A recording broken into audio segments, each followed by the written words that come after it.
प्रणम्य परमात्मानं सिद्धं त्रैलोक्यवन्दितं स्वाभाविक चिदानन्द स्वरूपं निर्मलाव्ययम् शुद्धजीवादिद्रव्याणां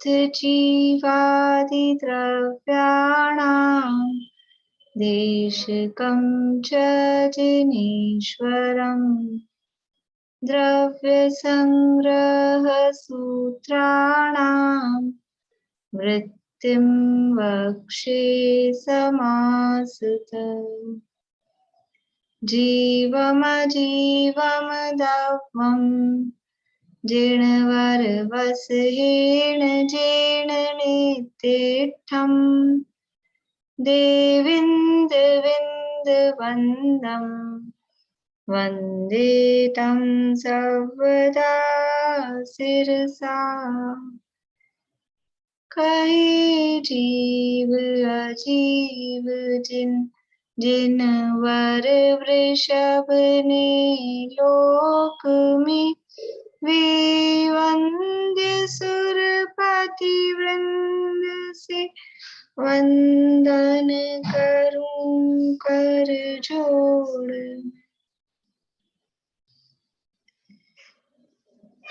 गाथा है, कौन सुना रहे हैं?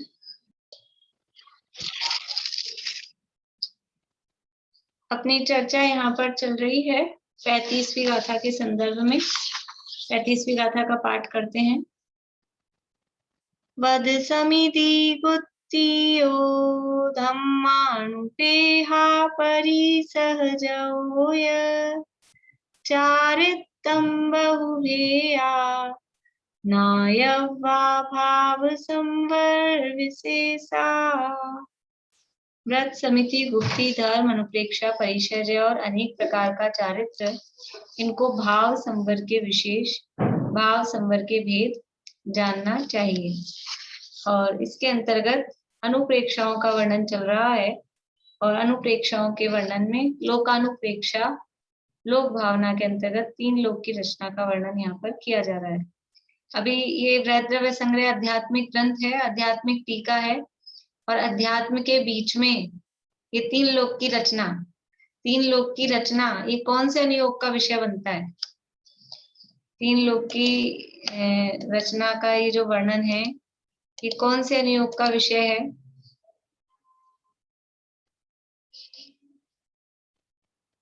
रेखा भाभी। करुणानुयोग। कर्णानुयोग। कर्णानुयोग का विषय। 4 अनुयोग कौन कौन से हैं? बोलिए रेखा भाभी। 4 अनुयोग, 1 मिनट बता रही हूँ। द्रव्यानुयोग, कर्णानुयोग, गलत बोल गई, मुझे याद नहीं आ रहा। सही है, जो बोला है वो तो ठीक है। हाँ, बोलिए मीता भाभी। द्रव्यानुयोग, कर्णानुयोग, चरणानुयोग और प्रथमानुयोग। हाँ, ये 4 अनुयोग है, प्रथमानुयोग, कर्णानुयोग, चरणानुयोग और द्रव्यानुयोग। इस तरह से ये 4 अनुयोग हैं। उसमें से ये ग्रंथ तो है मुख्य रूप से द्रव्यानुयोग का, 6 द्रव्य 7 तत्व का वर्णन है और आध्यात्मिक टीका है, तो ग्रंथ द्रव्यानुयोग की मुख्यता का है। लेकिन फिर भी ये 3 लोक की रचना का वर्णन जो कर्णानुयोग का विषय कहा जाता है वो इसके अंतर्गत है। इसलिए कोई भी ग्रंथ पर्टिकुलर एक ही अनुयोग का हो ऐसा नहीं होता है। मुख्यता किसकी है वो बताई जाती है। अभी पीछे अपन ने 34वीं गाथा के संदर्भ में और भी कर्णानुयोग की बातें पढ़ी थी, कर्म की, वो बंध विच्छित्ति वगैरह, वो भी चर्चा आई थी। तो यहाँ ये अपना 3 लोक की रचना के वर्णन में मध्य लोक का वर्णन अपना चल रहा है। मध्य लोक में असंख्यात द्वीप समुद्र हैं और उन असंख्यात द्वीप समुद्रों में बीचों बीच में एक जम्बू नाम का द्वीप है और उस जम्बू द्वीप की रचना यहाँ विशेष रूप से बताई जा रही है। जम्बू द्वीप है, उसके बाद में लवण समुद्र है उसको घेरे हुए, उसके बाद में धात्कीखंड द्वीप है, फिर कालोदधी समुद्र है और फिर पुष्कर द्वीप है। तो ये जो आधा पुष्कर द्वीप है, यहाँ तक ये 2.5 द्वीप ये मनुष्य लोक है, यहाँ तक मनुष्य रहते हैं। तो इसकी रचना विशेष रूप से बताई जा रही है।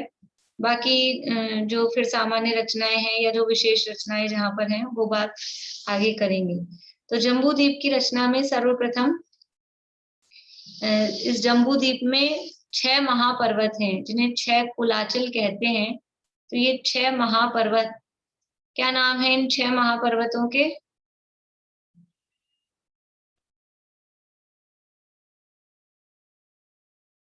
कांता आंटी बोलिए।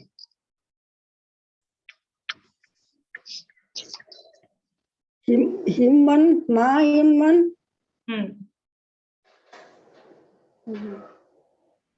पद्म, पद्म, महापद्म, याद नहीं है। नहीं याद नहीं है। नहीं, मनोरमा आंटी।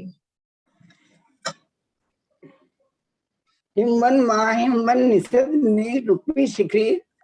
कांता आंटी याद करिएगा आप। हिमवन, महाहिमवन, निषद, नील, रुक्मी और शिखरी, ये 6 महापर्वत हैं जम्बू द्वीप में। और इन 6 पर्वतों के कारण ये जम्बू द्वीप 7 भागों में विभाजित हो गया है, जिन्हें 7 क्षेत्र कहते हैं। वो 7 क्षेत्र कौन कौन से हैं? बोलिए शिमला भाभी।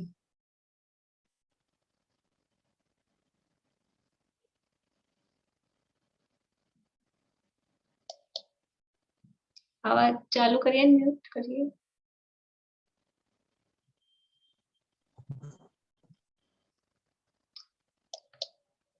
फिर बंद कर दिया आपने। चलिए मीना चाची बोलिए आप। भरत, हेमवत, हरि, विदेह, रम्या, हिरण्यवत और ऐरावत। भरत, हेमवत, हरि, विदेह, रम्यक, हिरण्यवत और ऐरावत, ये 7 क्षेत्र हैं। अब ये जो 6 पर्वत हैं, इन 6 पर्वतों के ऊपर एक एक सरोवर है। उन सरोवरों के नाम क्या हैं नीलम भाभी? पद्म, महापद्म, तिगिंच, केसरी, पद्म, महापद्म, तिगिंच, केसरी, पद्म, महापद्म। चलिए रेखा जी। पद्म, महापद्म, तिंगिज, केशरी, पुंडरीक, महापुंडरीक। पद्म, महापद्म, पहले महापुंडरीक फिर पुंडरीक। पद्म, महापद्म, पद्म, तिगिच, केसरी, महापुंडरीक और पुंडरीक, क्योंकि वो उतरते हुए क्रम में जाएंगे ना, तो पहले बड़ा वाला आएगा महापुंडरीक फिर पुंडरीक। ये उनके इन पर्वतों के ऊपर सरोवर हैं और इन सरोवरों से नदियां निकलती है। तो अभी सबसे पहले बात यहाँ उस गंगा नदी की, यहाँ सबसे पहले बात शुरू की है कि वो गंगा नदी किस तरह से निकलती है। उसके बाद में अपन फिर और वापस से ये पर्वत, हिमवन पर्वत, आदि पर्वत और ये सरोवर, ये कितने लंबे चौड़े ऊंचे हैं, वो अपन करेंगे बात। तो कल हमने देखा था हिमवन पर्वत है। हिमवन पर्वत का ये जो हिमवन पर्वत है, ये नीचे से ऊपर तक समान विस्तार है, तुल्य विस्तार रहा। ऊपर ये मूल्य च तुल्य विस्तार है, इस सूत्र में ऐसा कहा है।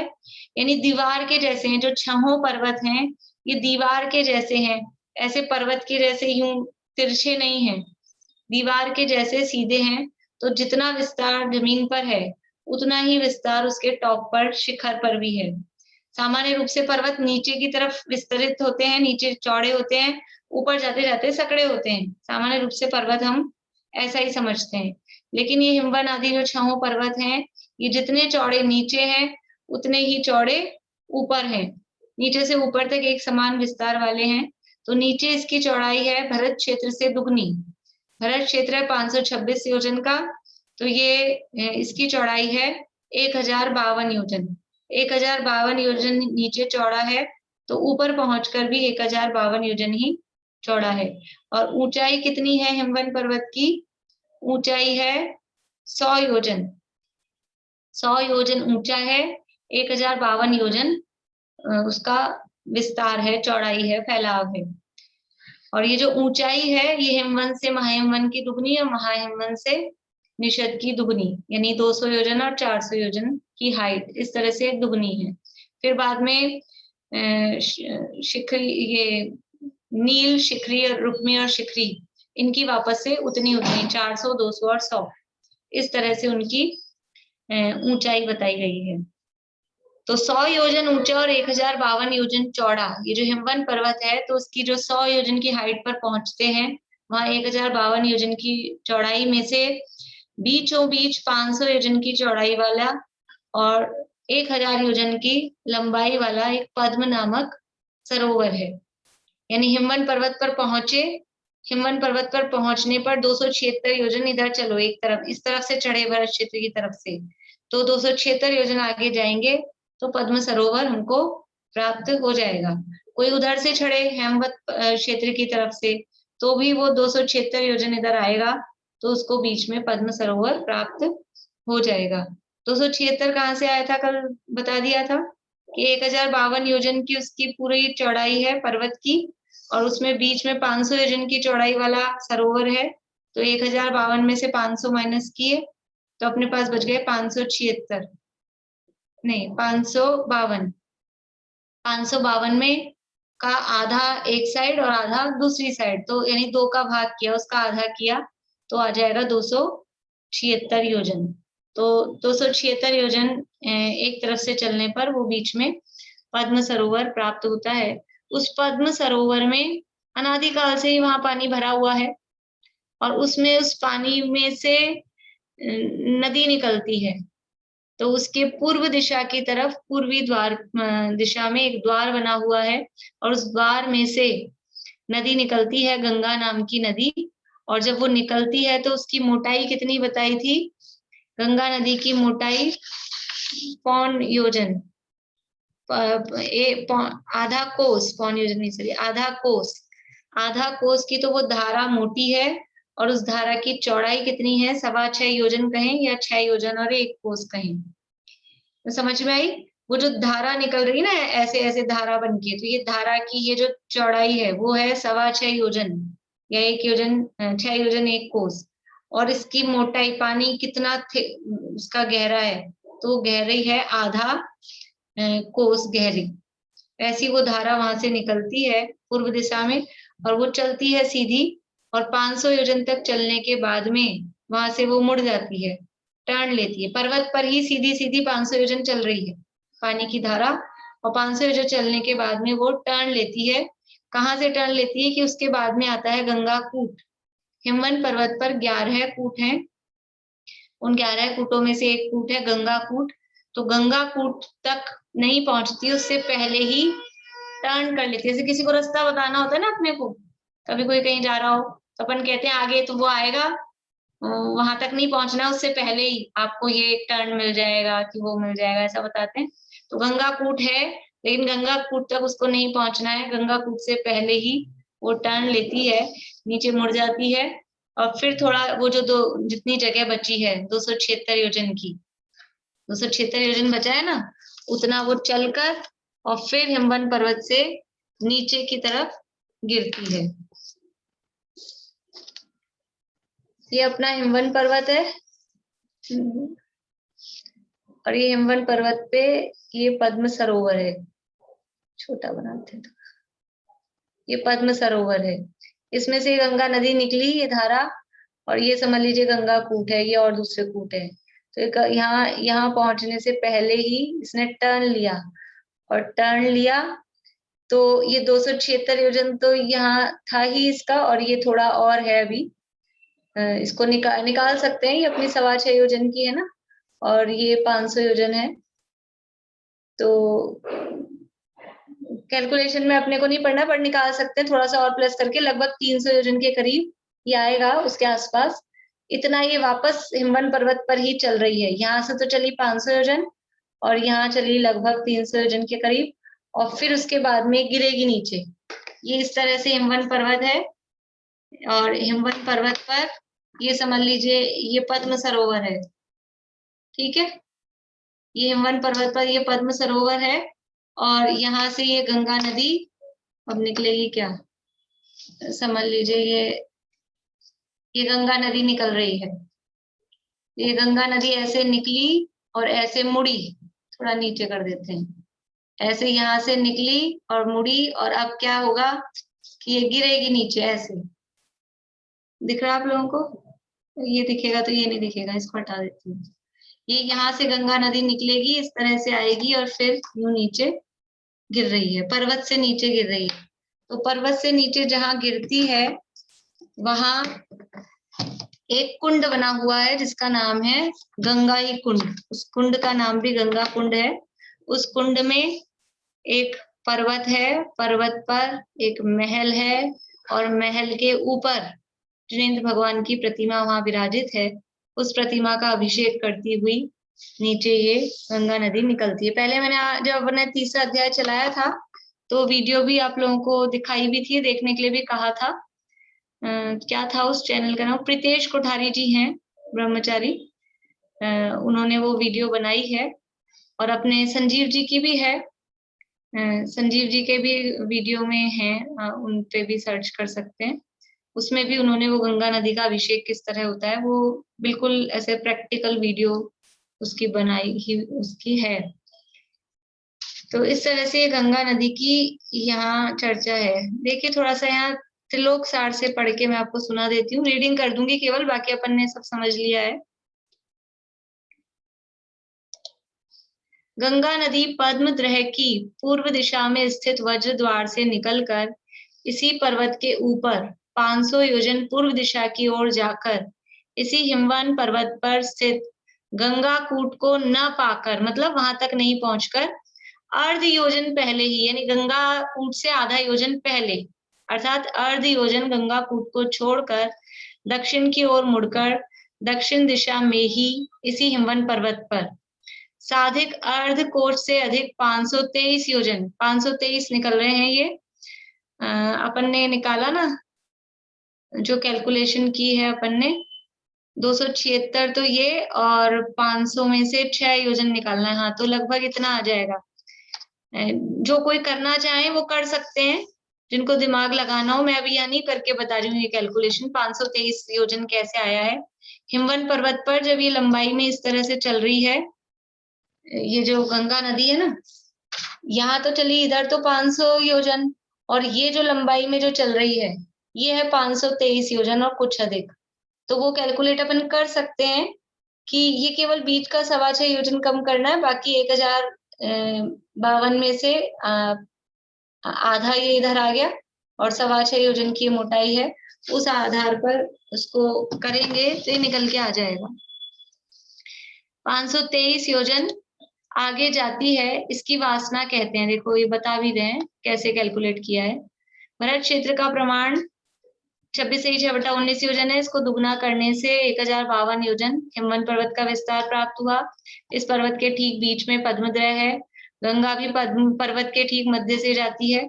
अतः पर्वत के विस्तार में से नदी का व्यास 6.25 योजन घटाकर आधा करने पर, यानी 1052 में से 6 माइनस कर दो लगभग, और फिर उसमें 2 का भाग देंगे तो 523 योजन प्राप्त होंगे।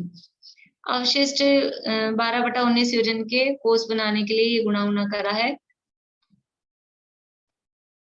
जहां गंगा नदी मुड़ी है वहां हिमवन पर्वत के व्यास में से नदी का व्यास घटाकर अवशिष्ट व्यास का आधा करने पर आधा भाग उत्तर में और आधा भाग दक्षिण में रहा। इसके बाद ही गंगा को हिमवन का तट प्राप्त होगा। देखिए आगे, ये वो कैलकुलेशन बताई है 523 योजन किस तरह से आए हैं। हिमवन के इसी तट पर नाना मणियों के परिणाम रूप जिन्निका नाम की प्रणालिका है, जो 2 कोस लंबी, 2 कोस मोटी और 6.25 योजन चौड़ी है। ये जो अपनी आई है ना, अब ये जो यहाँ पे अब बोर्ड पे देखिएगा आप लोग, ये जो हिमवन पर्वत का ये किनारा आ गया, गंगा को यहाँ से गिरना है, तो इस जगह एक प्रणालिका बोलते हैं, जिम्विका, यानी गोमुखाकार या वृषभाकार एक वो नाली है। और ये कितनी है, कितनी बड़ी है? 2 कोस तो लंबी है, 2 कोस मोटी है और 6.25 योजन, 6.25 योजन चौड़ी है। 6.25 योजन चौड़ी क्यों है? क्योंकि ये जो धारा है, इस धारा की चौड़ाई भी 6.25 योजन है। और लंबाई कितनी है? 2 कोस लंबी है, और जो उसकी मोटाई है वो मोटाई भी 2 कोस है। और यह वृषभाकार यानी गोमुखाकार है। गंगा नदी, ये गंगा नदी इधर आई, फिर इस नाली में जाकर फिर हिमवन पर्वत से नीचे गिरती है, यानी ये गोमुखाकार में से नीचे गिरती है। कल मैंने आपको बताया था कहीं भी हम राजगिरी वगैरह में देखते हैं तो वो इसी के आधार पर वो जहां भी पर्वतों में से पानी आता है तो ऐसा गाय के मुंह जैसा या शेर के मुंह जैसा आकार वहां बनाते हैं। देखिए अब ये प्रणाली कैसी है, मतलब वो जो नाली ये जो है ये जगह उसका वर्णन यहाँ कर रहे हैं। उस प्रणाली का अर्थात कूट का मुख यानी मुंह, कान, जिह्वा और नेत्रों का आकार, मुंह, कान, जीभ और आंखें तो सिंह के सदृश है, किंतु भों और मस्तक का आकार गो के सदृश है। इस कारण उस नाली को मुख्य रूप से वृषभाकार कहा गया है। वृषभ कहते हैं बैल को, मतलब गाय बैल, तो उसका भोहें और मस्तक गाय के समान है और कान वान ये शेर के समान है, ऐसे कुछ मिक्स जैसा आकार उसका है।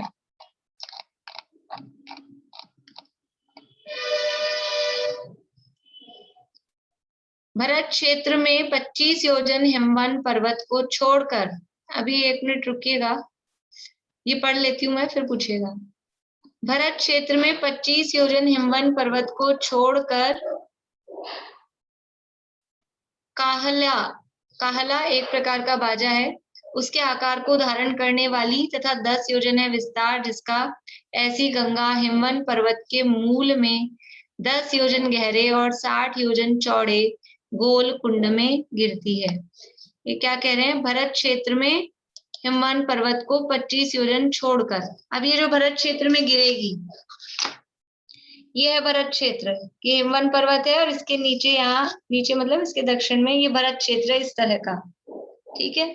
तो ये भरत क्षेत्र में गिरेगी तो अब पानी जैसे यहाँ से गिरा तो गिरते ही एकदम इसके नीचे आएगा कि जस्ट पानी इतनी 100 योजन की ऊंचाई से पानी गिर रहा है इतनी मोटी धारा वाला, तो एकदम यहाँ गिरेगा क्या, इतनी तेजी से वो धारा इतनी मोटी आ रही है तो पर्वत से थोड़ा दूर आके गिरेगी, तो वो कह रहे हैं 25 योजन दूर, यानी ये भरत क्षेत्र तो यहाँ से स्टार्ट हो गया है इसके नीचे से, लेकिन ये एकदम जस्ट नीचे नहीं गिरेगी। भरत क्षेत्र के में इस हिमवन पर्वत की जो बाउंड्री वॉल है, ये हिमवन पर्वत की बाउंड्री वॉल है, यहाँ नीचे टच कर रही है, इसको 25 योजन छोड़कर ऐसे आगे आके गिरेगी, ये बात यहाँ बता रहे हैं। और वो कैसी है, कोई एक बाजा है, उस बाजा के जैसे क्या उसका आकार है जब वो गिरती है, तो काहला के आकार को धारण करने वाली और 10 योजन विस्तार, अब नीचे गिरी है तो गिरेगी तो उसका विस्तार बढ़ जाएगा, तो उसका विस्तार हो गया है 10 योजन विस्तार वाली और 10 योजन गहरे और 60 योजन चौड़े। वो जो नीचे गिर रही है तो वो नीचे जो कुंड है वो कुंड है 10 योजन का गहरा और 60 योजन का चौड़ा, ऐसा गोल कुंड में गिरती है। उस कुंड के मध्य में जल से ऊपर अर्ध योजन ऊंचा द्विघन 8 योजन चौड़ा गोल द्वीप टापू है, यानी उस जल के मध्य में एक टापू है, उस टापू के मध्य में वज्रमयी 10 योजन ऊंचा पर्वत है, टापू है, टापू के ऊपर पर्वत है और उस पर्वत के ऊपर, ये व्यास वगैरह मैं नहीं बता रही हूँ, उस पर्वत के ऊपर श्री देवी का ग्रह है, श्री नाम की देवी है, उसका घर है, घर मतलब उसका महल है और वह ये इसके सब घर का लंबाई चौड़ाई व्यास वगैरह बताया है। इस श्री ग्रह के अग्रभाग पर कमल कर्णिका में, ये जो उसका घर महल है उस महल के अग्रभाग पर मतलब उसके ऊपर कमल कर्णिका में सिंहासन पर स्थित जटा ही है मुकुट जिनका, ऐसे जिन बिंब पर मानो अभिषेक करने का ही है मन जिसका, ऐसी गंगा उनके मस्तक पर गिरती है। यानी वो हिमवन पर्वत से गंगा नदी गिरी और वहां नीचे एक कुंड है, कुंड में टापू है, टापू पे पर्वत है, पर्वत के ऊपर महल है और महल के ऊपर ये जटाधारी एक जिनबिंब वहां विराजमान है और उसका अभिषेक करती हुई वो गंगा नदी उसके मस्तक पर गिरती है। इस तरह से ये देखिए, थोड़ा चित्र आप लोगों को दिख रहा हो, बहुत ही धुंधला है, नहीं समझ में आ रहा है इसमें।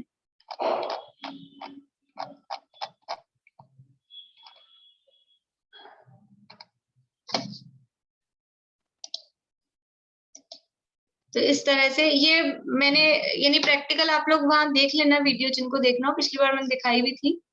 ब्रह्मचारी प्रीतेश कोठारी के नाम से सर्च करेंगे तो मिल जाएगी, अथवा डॉक्टर संजीव गोधा, उसमें भी 3 लोक वाला जो देखेंगे तो उसमें भी मिल जाएगी। होगा तो मैं शेयर कर दूंगी, टाइम मिलेगा तो मुझे। बोलिए भारती आंटी। ये जो श्री देवी हैं और ये जो रीम लक्ष्मी जो भी, ये लोग सब क्या फिर व्यंतर देव की देवियां हैं?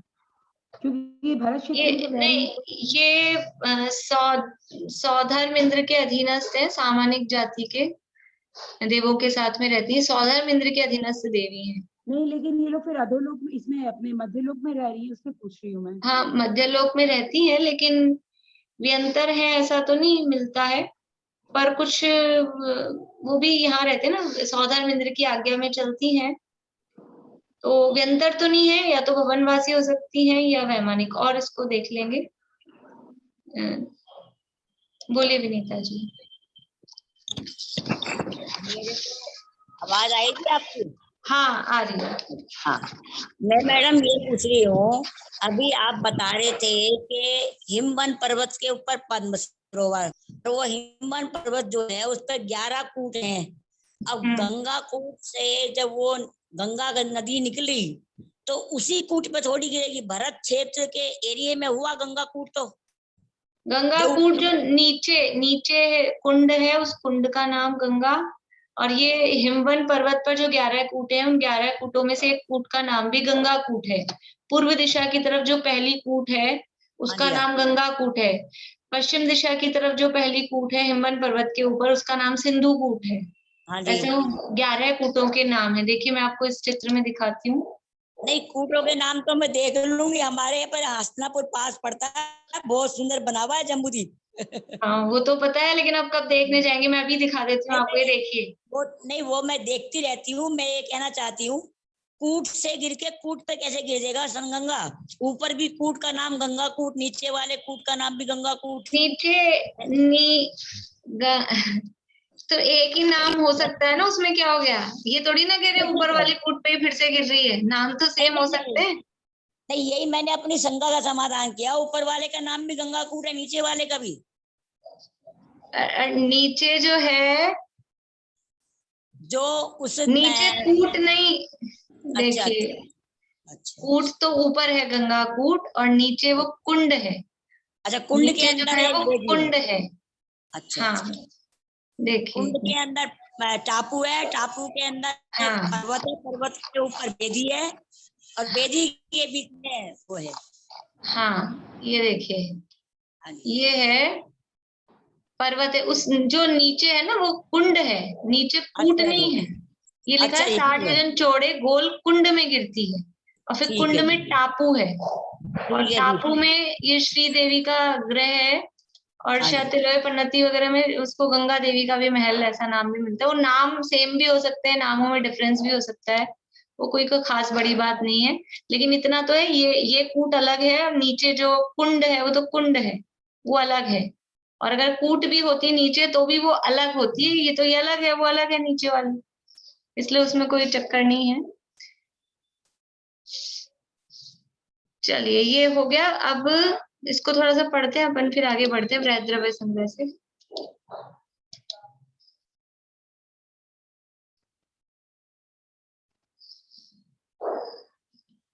पेज नंबर 140 में बीच में से पढ़ते हैं, ऊपर से पढ़ते हैं। हिमवन पर्वत पर स्थित पद्म नामक महाद्रय के पूर्व तोरण द्वार से आधा कोस गहरी 6 योजन 1 कोस चौड़ी गंगा नदी निकलकर उसी पर्वत के ऊपर पूर्व दिशा में 500 योजन तक जाती है। तत्पश्चात वहां से गंगा कूट के समीप दक्षिण की ओर मुड़कर भूमि में स्थित कुंड में पड़ती है। वहां से दक्षिण द्वार में से निकलकर भरत क्षेत्र के मध्य भाग में स्थित लंबाई में पूर्व पश्चिम समुद्र को स्पर्श करने वाले विजयार्ड पर्वत की गुफा के द्वार में से निकलकर ये तो अब आगे कैसे बढ़ रही है वो इसमें बताया है। ये तो अभी जहाँ गिरी है वो, अब यहाँ गिरने के बाद में ये गंगा नदी यहाँ गिरी भरत क्षेत्र में, और इसके बाद में ये देखिए ये है भरत क्षेत्र, ये भरत क्षेत्र है, ये इतना, जो लाइट येलो कलर का है, और ये हिमवन पर्वत पे ये कूटें बनी हुई है 11।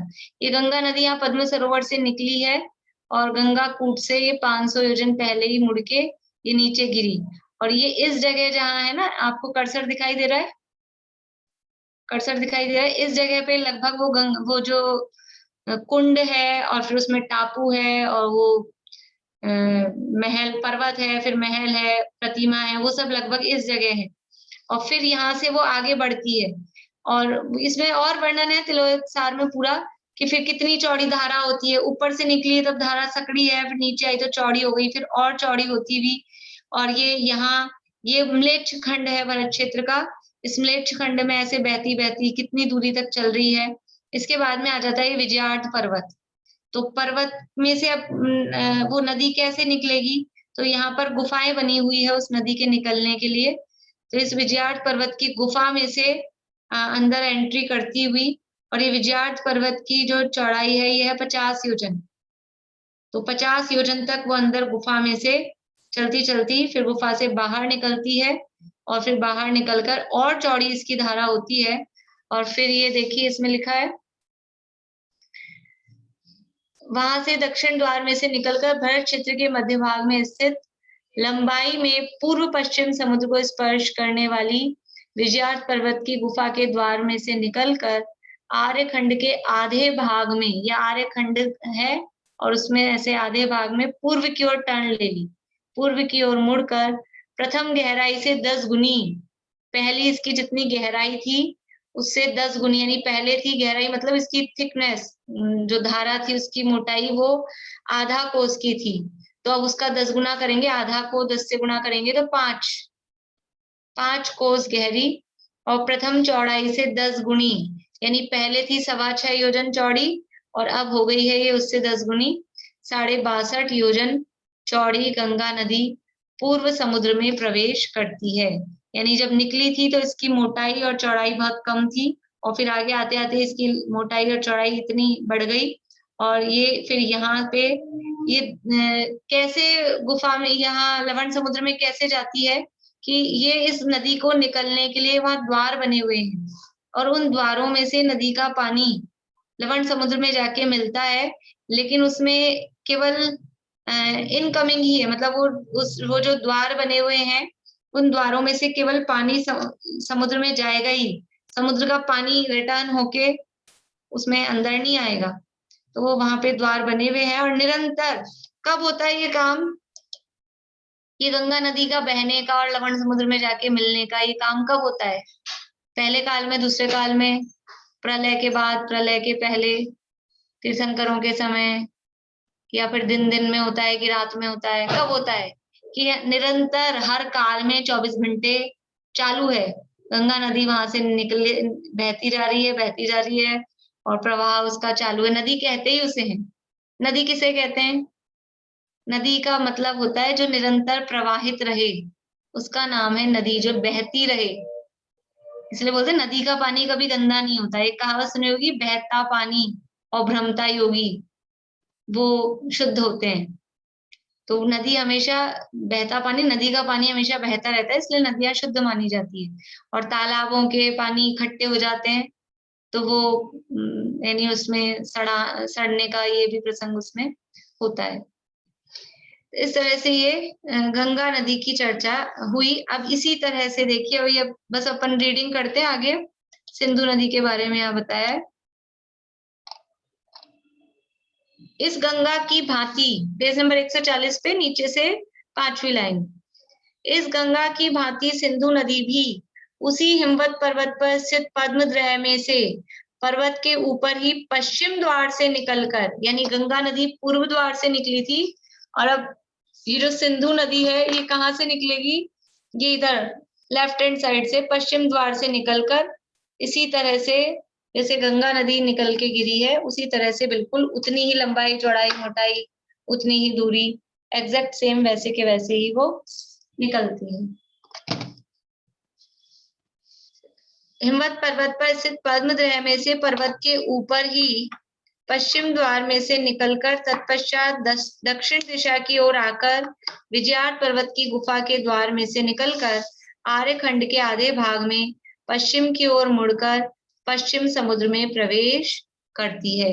सिंधु नदी भी जब गिरती है हिमवंत पर्वत से तो नीचे वही वहां पर कुंड है, कुंड में टापू है, टापू पे पर्वत है, पर्वत पे महल है, महल पे जिनेन्द्र भगवान की प्रतिमा है और वो भी उसका अभिषेक करती हुई बराबर उसी तरह से गिरती है। इस प्रकार दक्षिण दिशा की ओर आई हुई गंगा और सिंधु दो नदियों से और पूर्व पश्चिम विस्तरित विजयार्थ पर्वत से भरत क्षेत्र के 6 खंड हुए।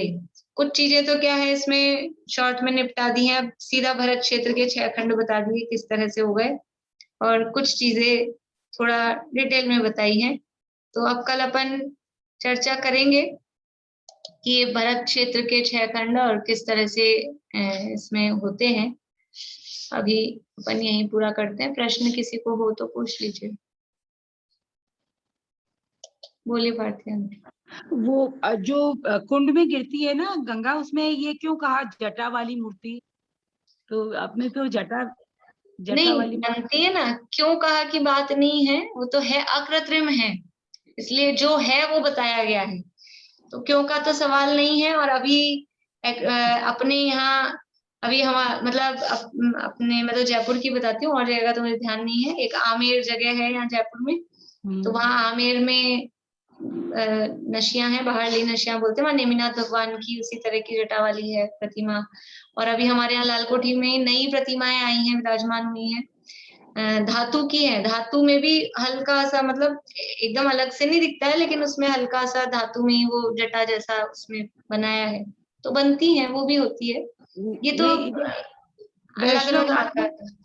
वैष्णव मत में बोलते ना शिव जी की जटा से निकली। हाँ तो कल की थी ना बात, वो वैष्णव मत में इसी आधार पे चलता है। और ये तो अकृत्रिम प्रतिमा है, इस तरह की बनी हुई है। अब इसमें कोई मतलब हम क्या क्यों कैसे तो कर नहीं सकते, ऐसी ही अनादिकाल से वो प्रतिमा बनी हुई है, इसी तरह की रचना है। चलिए, और किसी को कोई प्रश्न है? यही पूरा करते हैं, कल आगे बढ़ेंगे। जय श्री राम।